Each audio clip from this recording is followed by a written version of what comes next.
ليه ما حدش يتكلم عن واجهة كالر OS 15؟ مليانه عيوب وحشه جدا، مفيش اي جديد، كانها ايفون وحاجه كده ممله. لكن تيجي عندي اجيب لك كل تفاصيل الواجهه الجديده. النهارده هجرب معاكم نسخه البيتا في ون بلس A3V مع اندرويد 15 ونشوف تستاهل فعلا الاعلانات ولا مجرد شو بس. مستني ايه؟ يلا نبتدي.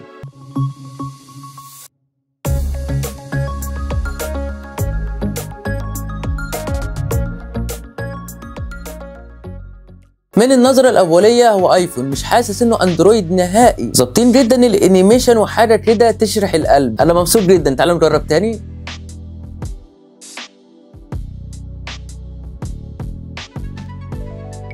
ومش بس القط ده، فيه خلفيات كتير جدا تقدر تختار بينهم. مش عاجبينك دول صح؟ دوس مور هتلاقي كتير وحلوين جدا زي دول بالظبط، او خلفيات القطط والكلاب. تقدر كمان تعدل الستايل بتاعهم من العادي وتخليهم حاجه واحده، وكمان تغير الفونت، تضيف حاجه، تصغر، تكبر، تغير اللون، حتى الكلمه تقدر تغير الفونت بتاعها. بس انا بالنسبه لي الفونت ده حبيته جدا، وبرده تقدر تغير اللون عادي جدا. اجمد حاجه بقى انك تقدر تدمج الخلفيه مع الفونت زي كده. طبعا ورا القط افضل كتير، في ستايلات كتير للخلفيه نفسها زي ده او ده. تقدر تغير كمان العزل نفسه بتاع الصوره، تزوده تقلله، بس عامه كده افضل. هنا برضو نفس الكلام، بس تقدر تشيل الخلفيه وتخليها لون بس. حتى اولويز اون ديسبلاي مرتبطه بالخلفيات اللي فوق ومفيش اي جديد، بس ضافوا شويه خلفيات جديده تبع الواجهه. في تغيير كبير حصل في الواجهه، بدل الشكل ده والمعروف في ون بلس واوبو وشكله ممل شويه، تقدر تخليه ايفون بالملي. دوس على كلمه سبلت. هو متقسم لجنبين، الجنب الشمال الاشعارات والجنب اليمين نفس القايمه بالظبط، بس غيروا في شكلها وبقى افضل كتير ومتنظمه اكتر. وفي مربع للموسيقى وشريط كامل للاجهزه المربوطه بالموبايل. السطوع والصوت زي ما هما، مفيش تغيير، بس السطوع خلوها بلون اصفر مش عاجبني بصراحه. في سؤال جه في بالي وانا عمال ادور كده، هل لو لفيت الناحيه الثانيه هيحصل حاجه؟ تعالوا نجرب.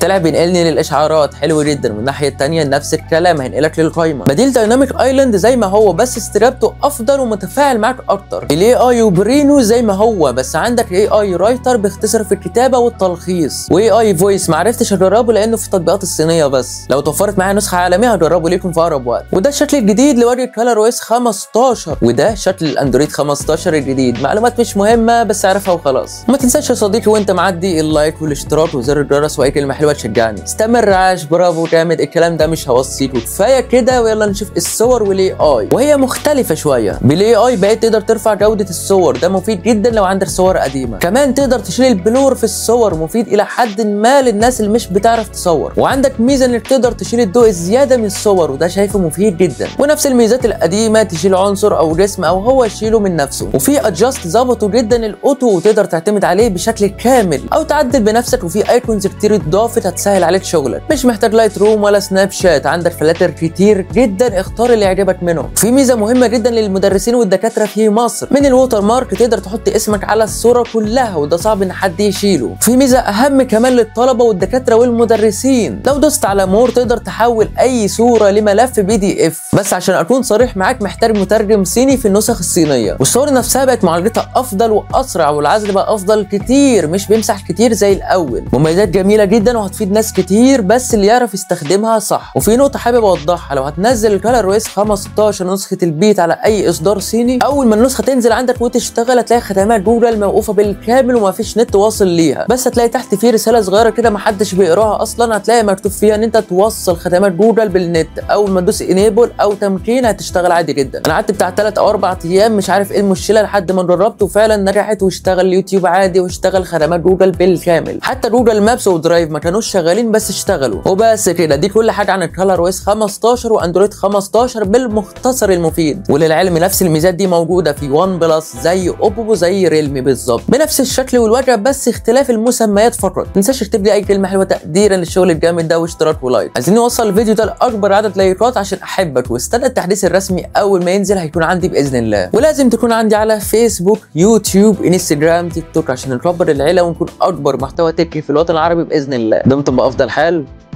سلام.